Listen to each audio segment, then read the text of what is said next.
When Anduin was taken by the jailer, Matthias Shaw approached Genn Greymane with an urgent matter. Who gets to sit on the throne?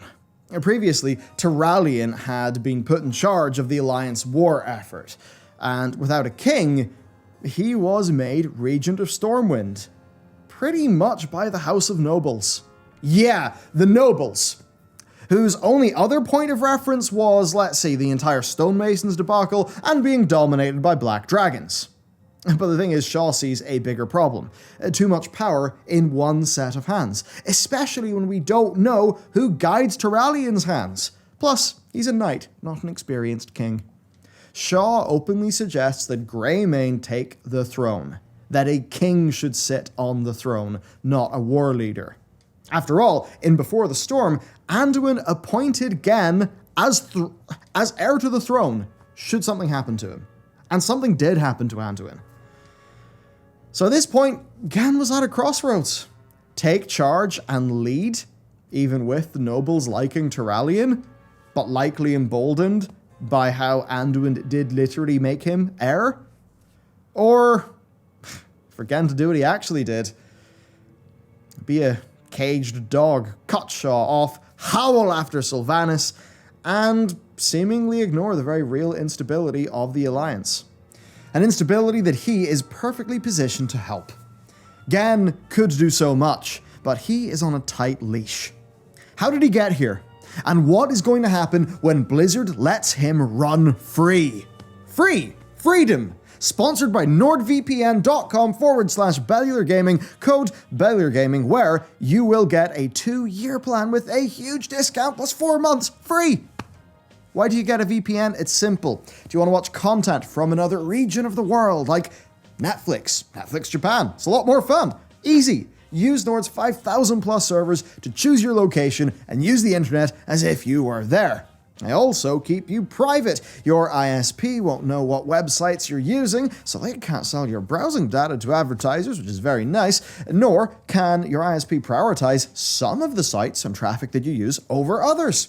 They've got other features too. Nord Locker, it's 500 gigs of secure storage for £1.10 a month, and NordPass for your passwords too. Now this is all in the app and the browser extension that are super easy to use across your devices, and as I said, huge discount, 4 months free at nordvpn.com/Bellular Gaming with that Bellular Gaming promo code. Thanks to Nord for supporting the channel, and let's get into the lore. To understand Genn now, we've got to understand how he grew into this guy, from being such a stubborn asshole in the past. See, Genn stepped out of obscurity when the Cataclysm fractured the Greymane wall.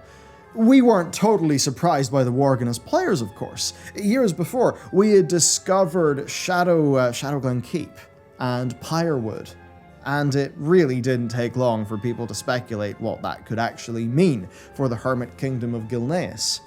The only other thing we had to go on was Gilneas's really quite reluctant support for the Alliance in the Second War, because of course when that war turned sour, they just built the Greymane Wall and pissed off. Now what we didn't know is that the wall caused a civil war led by Genn's close friend Darius Crowley, which, of course very much pissed off Genn. But he respected why Crowley did it. He believed it was the best thing for the kingdom. That commitment to duty is really the core of Genn's identity, and I think it's the core to his rehabilitation with all of this. Even with the walls being up, Gilneas wasn't completely isolated though. They actually knew about the Scourge, and as Lordaeron fell, they watched on. Around that time, an unhinged patriot, Magi, called Arugal, returned to Gilneas, and that's where things started to go south. Arugal had come across the works of the Dark Magi Ur, whose research delved into other worlds. He had found the Worgen in the Emerald Dream, and when the Scourge inevitably came to Gilneas, they became the kingdom's desperate solution to the problem. The Worgen were unleashed, and they cleared Silverpine of the Scourge, but they quickly then turned on Genn's men. They retreated behind the wall, but it was too late. Some of his men had been wounded and therefore cursed. From here, Genn Greymane's arc is about shame and secrecy. because on a hunting trip, he becomes infected with the curse. But knowing his fellow nobles would rightly kill him, as he thinks he should wish, he instead hides the curse. Now forced to hold in his rage, Genn would fester and struggle. Around this time, a night elf named Bellular came to Gilneas, and she helped Genn to control his curse and keep it secret. And so, with this happening, Genn would spend time hidden away in his observatory. He wouldn't come out to the Worgen hunts. He would try to keep the curse under control, to steer Gilneas in a reasonable direction as internal and external threats cropped up. But then, the cataclysm happened.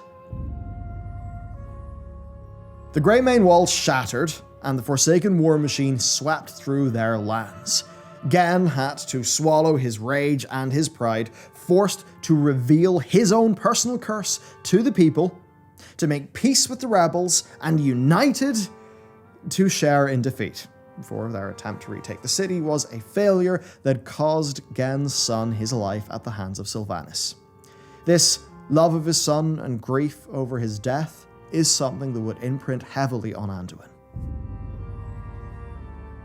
Of course, to move on with the story though, one swift rescue from the Night Elves later, and Genn finds himself at an Alliance summit, trying to explain how this new Worgen power could actually aid the Alliance, and that his people had become a more constructive force. Obviously, Genn was reasonably aware of some of the external opinions on his kingdom, given that you could say that Genn pretty arrogantly shut down the border, stopped helping, really stopped being a good citizen when the broader realm of humanity needed him. So he's trying to make the case, and then Varian entered the room and gave Genn hell. Why did Gilneas not properly commit to the Second War? What were you doing, Genn? Where were you during the Scourge invasion? Why did you not help us? How could these Gilneans be trusted? How could this Genn fella be trusted? What honor does he even have? Now, the thing about Varian and Genn is they're actually both blessed, or cursed, by the same patron wild god, Goldorin. Varian, through his time as Logosh, and Genn, of course, through being a Worgen. Malfurion sensed this and craftily led the two kings into the same hunt. One, of course, challenged the other to a hunting contest, masculine rage happened, and a friendship was born. The Worgen dedicated themselves to the Alliance Wars, no longer being a guy who was hiding out in his observatory, trying to keep his curse all hidden away. Genn actually started doing things. He became a close advisor and friend to Varian Wrynn during the Horde's blockades and in the Shrine of Seven Stars, debating if the Alliance should harness the power of the Shah or not. He was a clear voice at Garrosh's trial, holding all the Horde leaders responsible for their actions, which wasn't totally unreasonable at the time, given that they did let this happen within their own faction. And this is when Genn transformed into this kind of big war wolf of the Alliance, and after all of these years of character development, it really did start off pretty damn good. The Legion invaded, and the factions counterattacked, of course, at the Broken Shore. Events took a dark turn, and Varian ordered Genn to get Sylvanas' archers to cover the Alliance advance. Unbeknownst to Genn, of course, the Horde were forced to pull back. Now, us Alliance players saw all of this seeming betrayal through Genn's eyes, and we knew never to trust that sun-murdering banshee again. One way or another, of course, Varian died that day. After Varian's funeral, Genn told us that his rage had taken over. This is when Genn starts to accelerate down a certain line of his character. So, he actually goes and he does something. He constructs Greywatch in Stormheim, he takes command of the Alliance war effort, the Gilneas Brigade and the Forsaken fight this brutal conflict that of course culminates in Genn facing off against Sylvanas. Right? The Banshee Queen had come into possession of the Soul Cage, and she was attempting to bind Aeir to her will. Seems like a bad thing. I mean, just think what power like that would actually do for Sylvanas on the Gilnean front, as an example. So Genn knew the consequences of this. Not just that, but she destroyed his kingdom, killed his son, and Genn thought she betrayed Varian. It was the showdown we'd all been waiting for. Funnily enough, 5 years on, it's still impossible to ascertain exactly what was going through Sylvanas' head with Aegir, what her precise motivations were, given the full context we now know.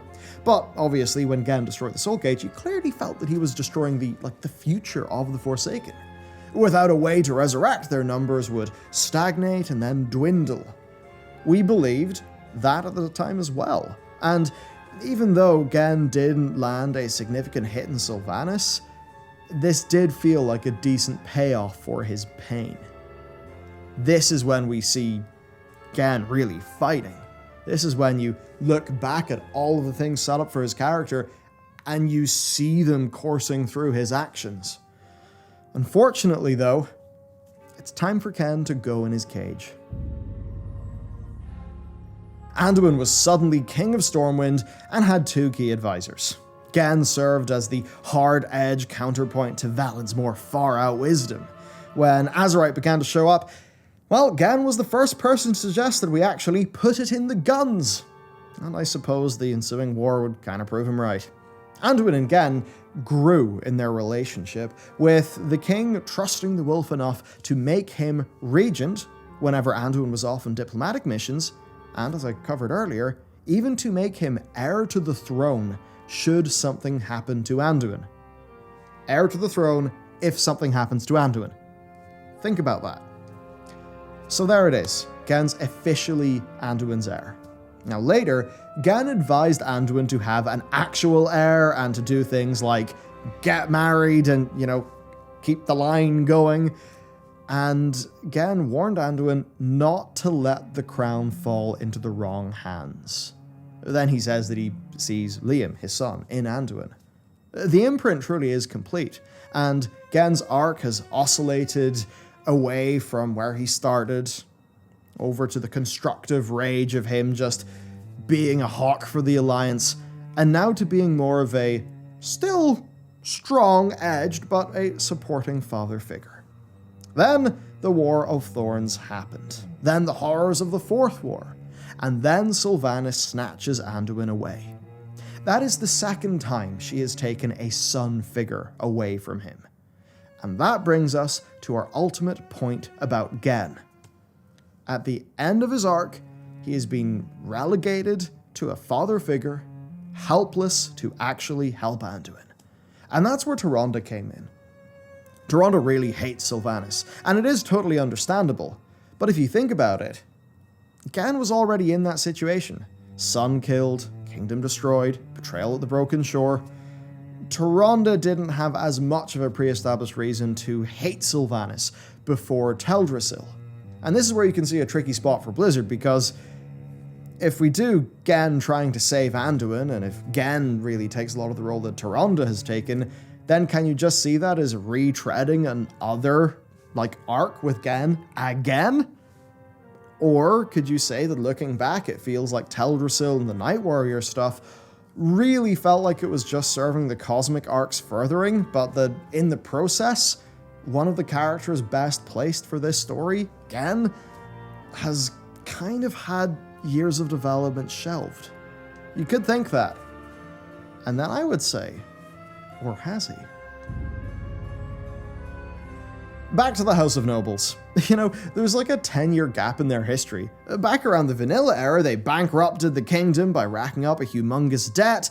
They made negotiations with the stonemasons impossible, which, created the Defias Brotherhood, caused Varian's wife to Tiffin to get killed. Onyxia played them like a fiddle. The House of Nobles are shown as a useless bunch of rich wankers who don't know what's going on. So that's how they're established. Then we basically don't hear a peep from them in over a decade. And when they are finally mentioned again, they're throwing their political weight around, getting behind Turalian. And going back to the start of this video, I don't trust it. And I think if Genn truly learned his lessons, then he would be taking Matthias Shaw's concerns more seriously. If you ask me, Blizzard are trying to set up turmoil within the Alliance, and for that to happen, Turalian needs to be on the throne. And they need to do that even at the expense of us kind of knowing that, well, Anduin did say that Genn was the heir to the throne. So then we have to think, why would Genn pass up the throne when he's got a extremely reasonable claim? You know, the king saying, if anything happens to me, you sit in that chair and make the big decisions. Well, he who controls the army leads the nation, right? You know, big army diplomacy. And when Anduin was stolen away, Turalian was already commander of the armed forces. And then with the nobles supporting Turalian, what could Genn do, even with Shaw's help? Are the nobles going to care what Anduin thought? I mean, did Anduin actually tell anybody that? I mean, Anduin's just a young boy. The nobles probably just think to control him and make sure he doesn't do too much damage. As far as the powers that be are concerned, this is a settled issue. Now, Genn says he has to focus all of his efforts in finding Anduin, but that actually has not led to a single thing yet. And there's only one more patch realistically left in this expansion. So, to me it does feel like Genn is back in his cage, doomed to play a passive role that he has been playing. Sure, when we get Genn, it's quite good, but it's usually in books. In-game Genn has been a humongous disappointment, really, for quite some time. He is passive when his own motivations should make him active. But Blizzard are probably aware of this as well. And that is why, when 10.0 happens, I am fairly sure Genn will finally be unleashed. Turalian has expressed extreme views at the undead. Now, sure, he can be reasoned with, but check out this video for a glimpse into his character. And remember, the Turalian's going to still in large be the same guy that he always has been, and he's going to look at Anduin. He's going to be like, okay, so you've been wearing some Lich King armor and also controlled by death. Maybe I'm suspicious of you. Maybe the light does end up abandoning Anduin for a bit. And all of those things to a Turalian-like figure. I mean, what happens if basically Anduin falls into a deep depression and loses his connection with the light because he no longer believes in himself? And if he can't believe in himself, how can he believe in the light? Well, what then happens when Turalian looks at that and thinks, okay, right, so you're controlled by death, and now the light is forsaking you. Clearly, you're not like my old friend Alonsus Fowl. No, you actually are, barren to the light and not really worth saving. That is what a Turalian could end up thinking. So, is Turalian really going to think that a post-Shadowlands Anduin is fit to rule? And will the House of Nobles think that he's fit to rule? Especially when the House of Nobles could end up having decent control over the guy with the floating spaceship with a cannon on it and a big army. And especially if an immediate threat places the realm in peril. No, all of these things will keep Turalian on the throne. He's not a king, though. He is a knight. As Shaw suggests, he is built to defend the realm, to attack the realm's enemies, but he might not be built to rule the realm. So it's a great shame that Genn has been sidelined in the Shadowlands and that we haven't seen as much of him in-game.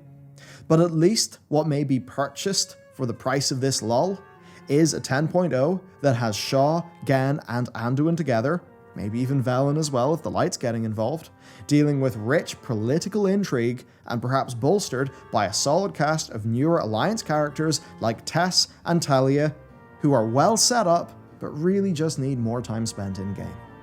So really, I think the solution to a lot of the Alliance's narrative problems, is letting Genn out of his cage. There we go. I want Genn back. What do you think? Let me know down below. Let me know what you think 10.0 is going to be for the Alliance. With that said, I'll see you next time.